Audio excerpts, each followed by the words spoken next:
The following episode depicts acts of violence and murder. Listener discretion is advised.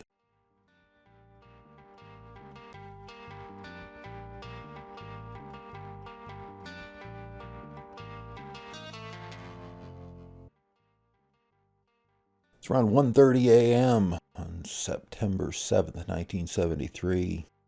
A man making his way across the parking lot of Seven Hills Plaza on Myrtle Street notices something at the bottom of an embankment on Salem Street.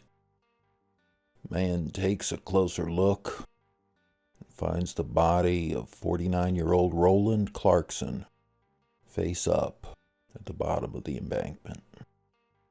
Roland's skull had been crushed. When police arrive, they find a large chunk of concrete near Roland's body. He had been mutilated.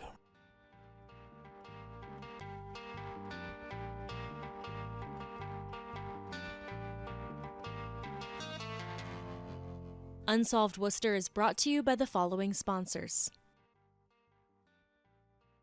Follow the crowd through the doors of Donut Homies and say hi to Haley Noel, the donut queen of Worcester's Canal District.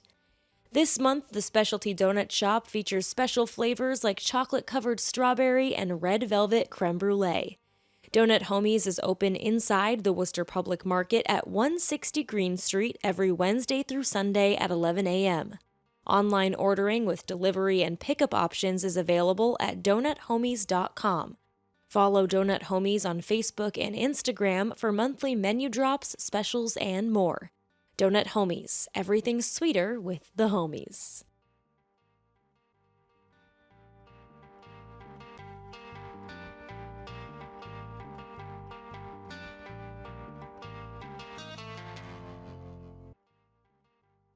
Welcome to Unsolved Worcester. I'm your host, Dan Yeager. In today's episode, we explore the unsolved murder of 49-year-old Roland Clarkson in early September 1973.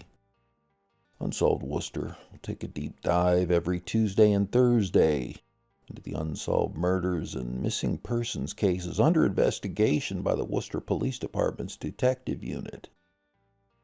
We will be looking to the past to unsolved murders as far back as the early 1950s and 60s. The approach to Unsolved Worcester is this: shine a light on each of these cases, put a life behind each victim's name, provide a timeline of events and important details, and ask questions that still need to be answered. Our goal is to remind residents of the Worcester area, both past and present, that there are dozens of unsolved homicides and missing persons cases that need resolution. We hope we can be the spark needed to solve a case. Coming up, we'll share the unusual story of the hours leading up to the discovery of Roland Clarkson's body at the bottom of an embankment at Salem Square.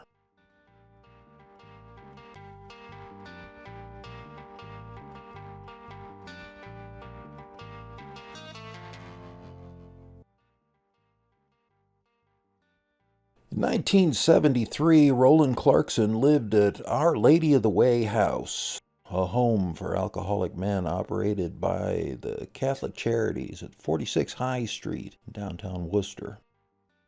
Today, the building no longer exists. 46 High Street is now a parking lot for St. Paul Cathedral and owned by the Bishop of Worcester's office.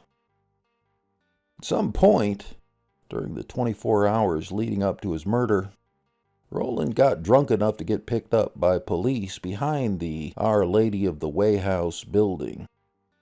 At 1:15 p.m. on September 6, 1973, roughly 12 hours before his body was found off Myrtle Street, Roland was taken into custody for being intoxicated. Police detained him at Worcester Police Department headquarters till just past 5 p.m. when it was determined he had sobered up enough to be released from custody. About 8 hours later, Roland's body was found. The man that found his body ran to a nearby cab driver, had him call the police. Not only did the police show up, but so did a group of cab drivers, and they led the officers to Roland's body. When police arrived on the scene, Roland's pants were off. All he had on was an undershirt and a t-shirt. Next to him was a wine bottle and a broken beer bottle. Police believe his head was crushed by a 30-pound, 2-foot-wide piece of concrete at the murder scene. The cause of death was skull fractures. Roland was pronounced dead at the scene. According to a report from the Telegram and Gazette, the gully where Roland's body was found was a popular place for homeless men to sleep. One homeless man called it sleeping in the weeds.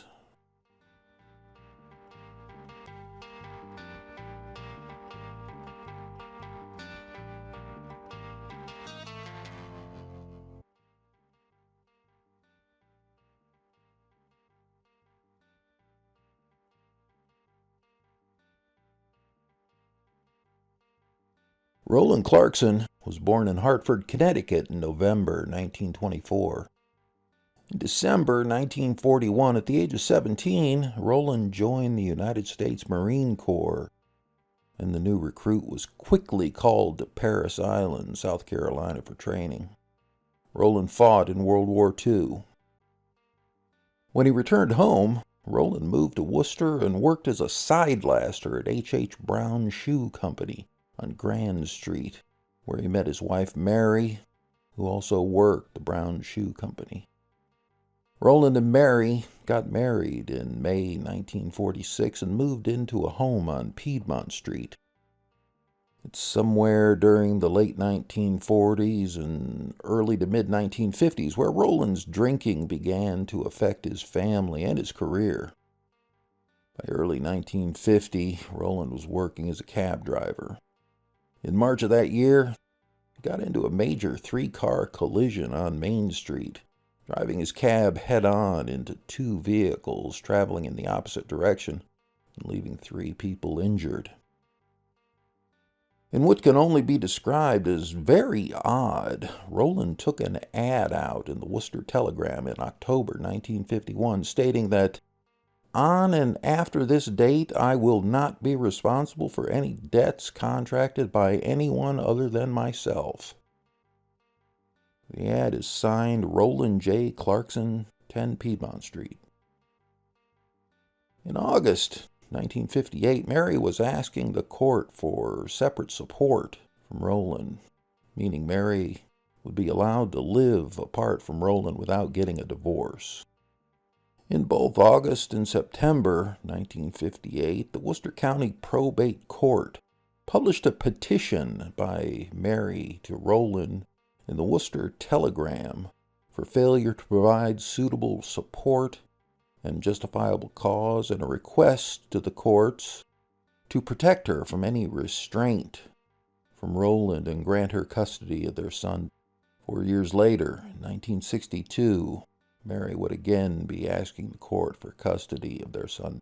By 1964, Mary and Roland had divorced, and Mary had remarried. Nearly a decade later, Roland is killed after a long afternoon in the drunk tank. He's buried at Old Howard Cemetery in Sutton.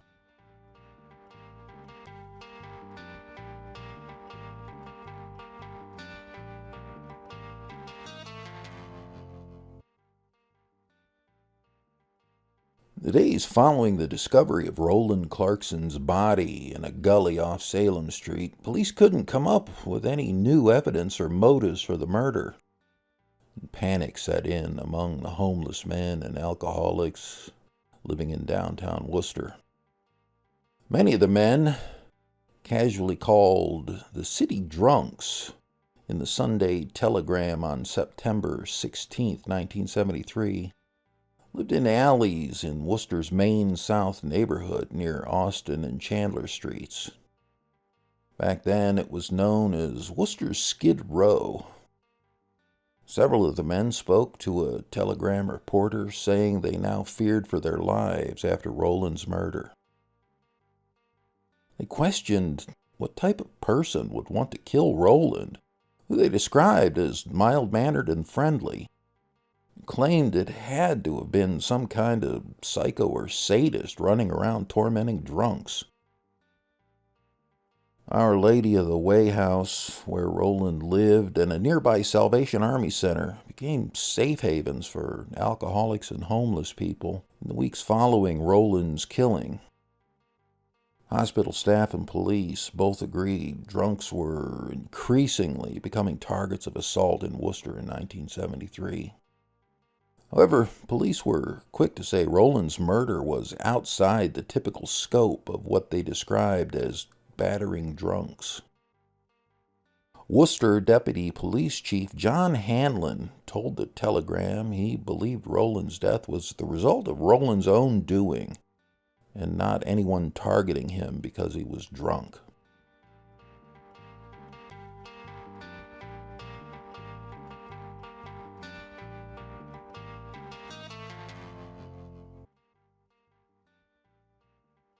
In early December 1974, arrest warrants were sought for 2 teenage girls from Worcester, charged with arson and 10 counts of murder in connection with a major fire in July 1973.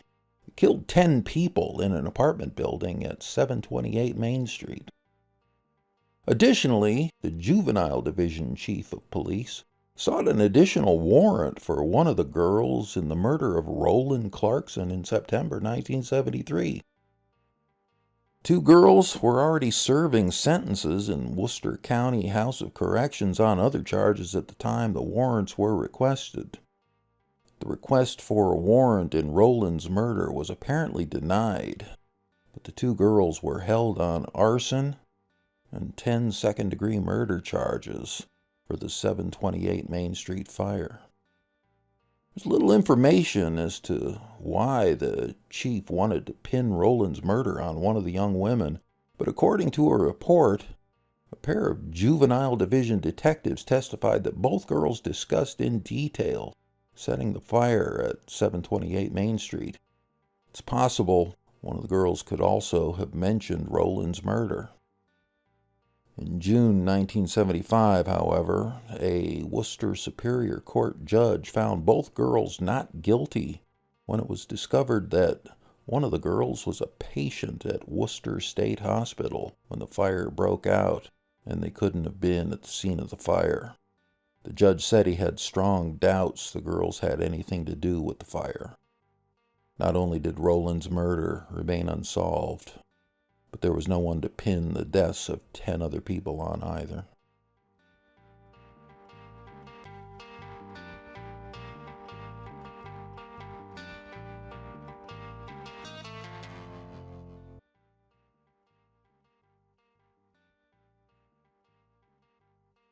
Thank you for listening. I'm Dan Yeager. If you enjoyed listening to this episode, please consider clicking the like button for us.